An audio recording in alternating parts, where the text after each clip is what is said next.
Okay, 2013, question 5, U values. This was the second question I gave you for that assignment. It's on page 66 of your exam papers, and I'm going to take you through that full question there now. This question was a bit different than the conventional U value questions. A window doesn't often come up. There's a good bit of terminology in this question that can be very, very off-putting. But if you can kind of navigate your way through the question, actually the calculation is quite easy. But it's just the hard part is just figuring out what goes where and what has to be done. So we'll read through the question there first, and we'll just we'll talk about the potential pitfalls then. A section through a triple glazed high performance wooden window is shown at A. Here, the frame is a thermally broken insulated frame as shown. Two of the panes of glass are low emissivity glass coating, and the spaces between the panes are filled with argon gas. A section through a traditional single glaze solid wooden window frame is shown at B, which is down here. Part A. For window A, using the given data, calculate the U value of each of the following. The thermally broken wooden frame and the triple glazed argon filled glazing unit. So essentially what's being asked there is you must do two of those U value calculations, those easy calculations. One has to go through here, the triple glazing unit. So the unit is like those three those three layers of glass together are a glazing unit. And also you must do a U value through here. All right. We have our sizes for all the parts involved, and we have our thermal data for the wooden frame. We have our thermal data for the triple glazed unit. Couple of terms there to look out for. The low emissivity glass, low E glass, is something we've never really spoken about before, but it's a special type of glass that can be used in modern windows. It's got a very, very thin layer on one side of it, and it just basically means that the glass is a high performing type of glass. It's used in triple glazing nowadays.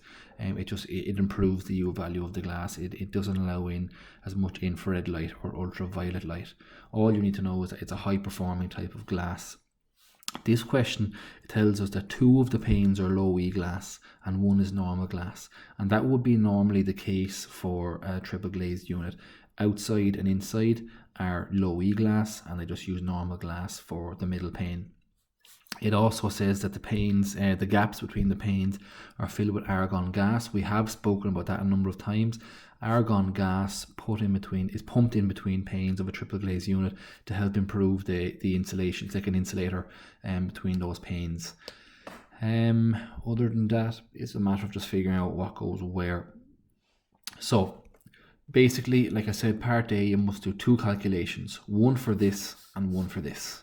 So before we start anything, there is our calculations, our formula that we need to know. I always say this, we must know this off by heart. You will not be given that in the exam. It's not in log tables, it must be off the top of your head.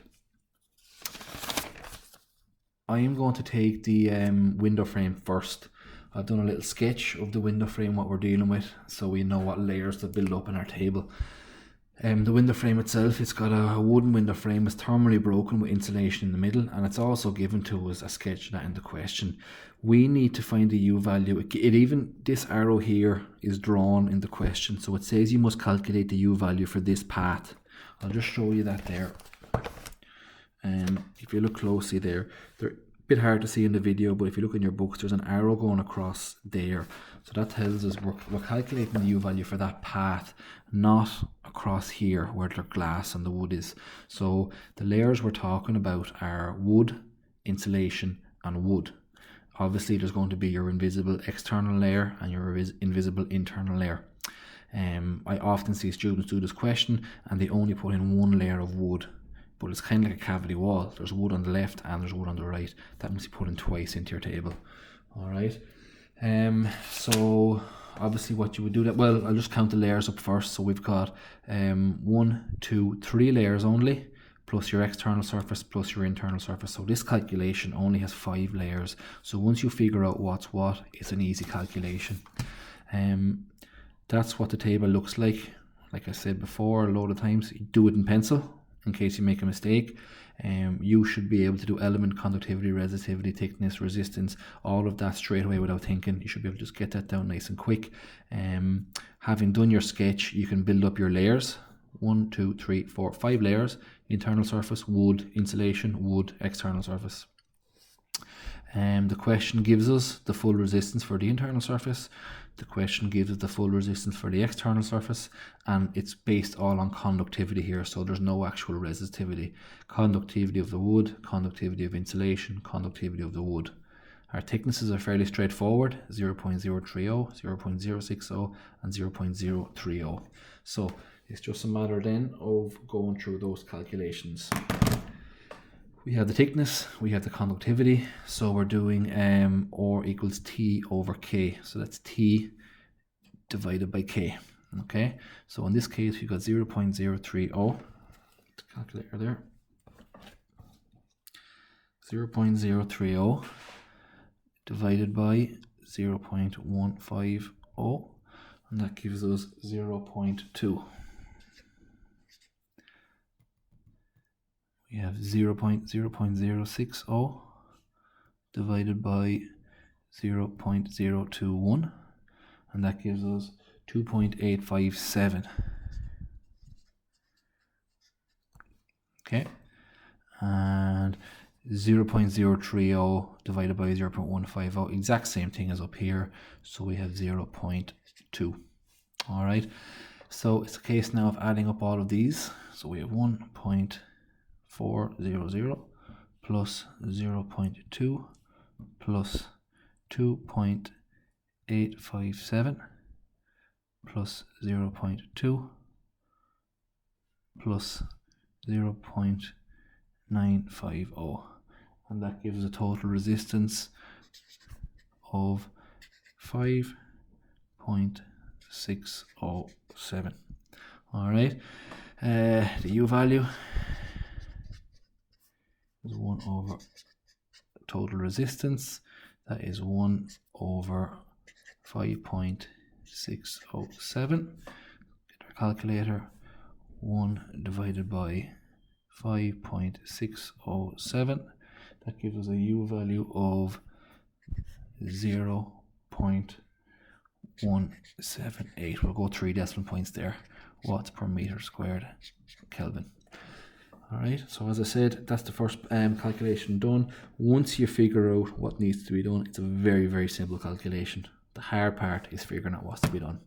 Now, still on part A, and the second thing that they ask in part A is to calculate the U value of the triple glazed unit.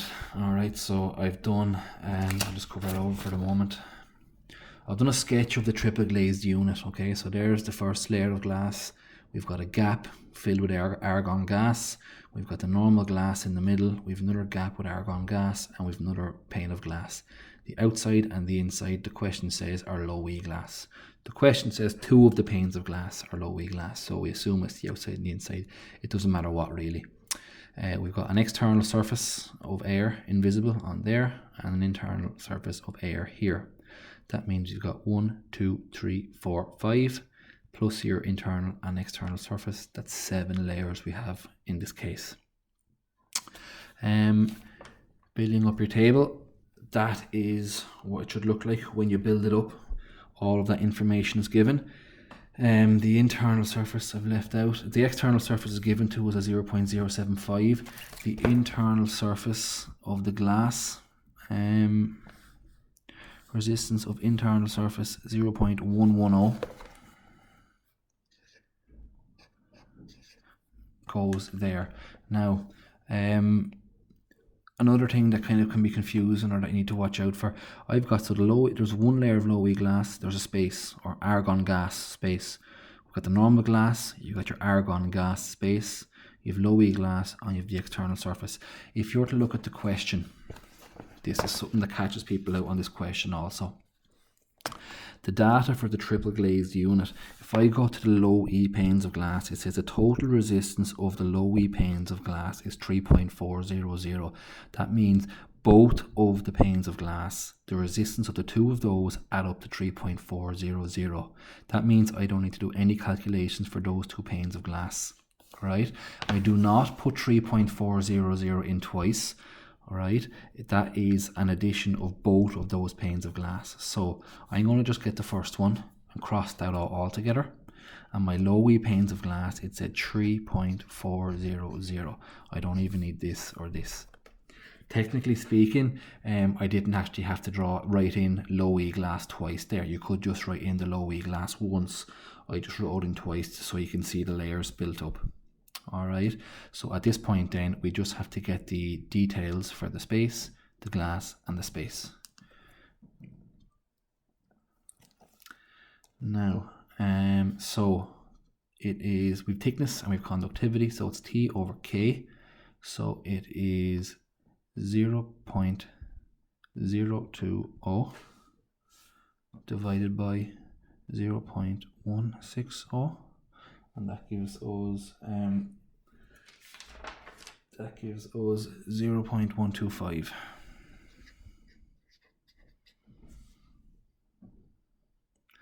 We have 0.004.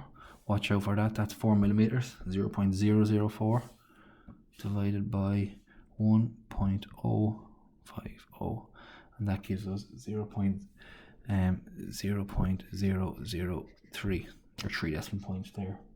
Alright, this one here is the same as that one, space and the space, so we get the same result, 0.1125. That's up there, exact same numbers.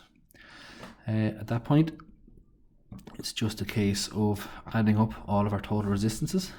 0.110 plus 0.125 plus 0.003 plus 0.125 plus 3.400 plus 0.075. That gives a total resistance of 3.838. Simple calculation then is just a U value, 1 over RT, total resistance, that is 1 over 3.838. We get our calculators, so that is 1 divided by 3.838. 1 divided by 3.838, and that gives a U value of 0.260 watts per meter squared Kelvin. Quite a big number there they gave us, but 3 decimal places is fine with that answer. That's part A done. Like I said, that could very, very easily catch you out in an exam situation. Lots of off-putting terminology, just an off-putting detailed windows don't often come up, but once you kind of navigate your way through that question and figure out what's being asked, those two calculations were actually quite easy. What makes this question even more off-putting, I suppose, is that's the only actual calculations that are being done. Part B and Part C are notes and sketches, so I'm going to give you a couple of tips, and I've done a sample answer for both of those as well. I'll read through Part B first of all. The traditional single, so this is a triple glaze unit, by the way, a triple glaze glass. We have a single glaze glass here. Obviously this window here is better. It's got a lower U value and it's going to be much more high performing of a window. The traditional single glaze solid wooden window shown at B has the following U values. So the solid wooden frame has 0.317 and the U value of the single glazing is 5.300. It's a very, very high U value for that single pane of glass. Using the U values of the high performing window frame and glazing unit obtained at A and the U values of the traditional single glaze window given at B above, discuss the performance of both windows under the following headings: thermal properties and environmental considerations. All right, basically what's being asked there is talk about which one is better, talk about why one of them is better based on these two headings. Thermal properties, that refers to the materials that you've used, how well they perform and how they're used and why one is better than the other. You could even go into very, very briefly, you could go into a bit of thermal bridging and why there's no thermal bridging on the first one as opposed to the second one, and so on. The environmental considerations, you're talking again, as always, CO2 emissions. The fact that this one is not as high performing means you're burning more fossil fuels. When you're burning more fossil fuels, you're releasing more CO2 emissions. Also, burning CO2 emission or burning fossil fuels is costly as well. So I'll just show you a couple of points I took down on that first of all. So for part B, there's lots you could talk about here, and it's often hard to know how much to write. The marking scheme has part A worth 30 marks, part B was worth 16, and part C is worth 14. That all adds up to your 60. It gave 8 marks for talking about thermal properties and 8 marks for talking about environmental considerations. You're talking probably a page and a half max for that whole part B of bullet points. So that's not a huge amount if you can get going. Even a page is probably fine if you can get good quality points in there.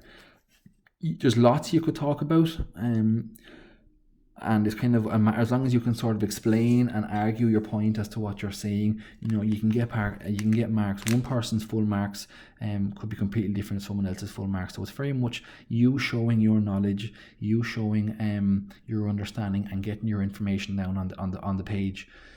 So thermal properties, again, I just mentioned the materials used. You could talk about all those materials that are being used, talk about wood, glass. They're good conductors, they allow heat to pass out through them, all right, but the low E glass is better. The argon gas is an insulator, and insulation obviously blocks it as well. You could talk about the thermally broken frame on the good window, which helps as well, and maybe just mention thermal bridges also.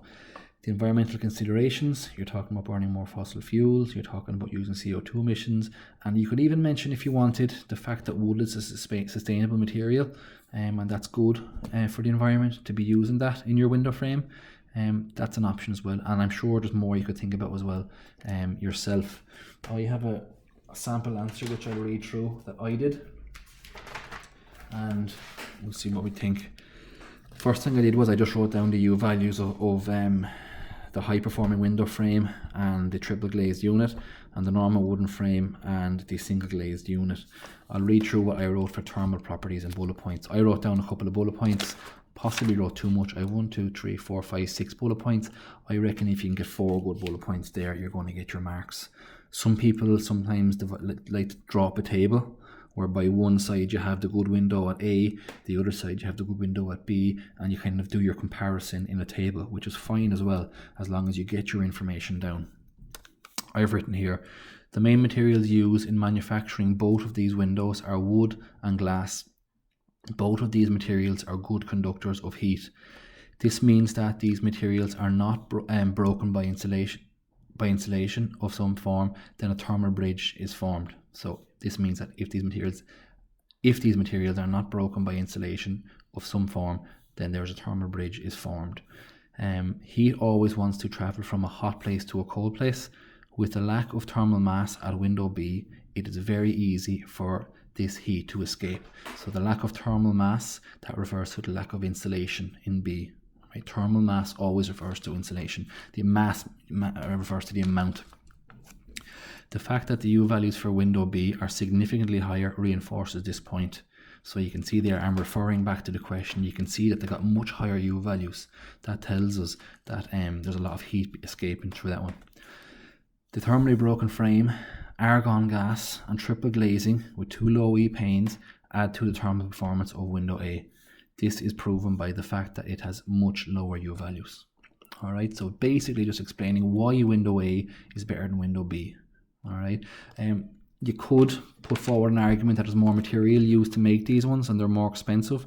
You could very briefly mention that if you wanted as well. Just going on to the environmental considerations, so the second part of B, just cover that for a second, that's part C. Environmental consideration. The high performing window A is going to greatly reduce the amount of heat lost. This will in turn mean less need for burning of fossil fuels, oil, coal, gas, etc. in the heating of the home. Less burning of fossil fuels means reduced CO2 emissions, which helps with climate change.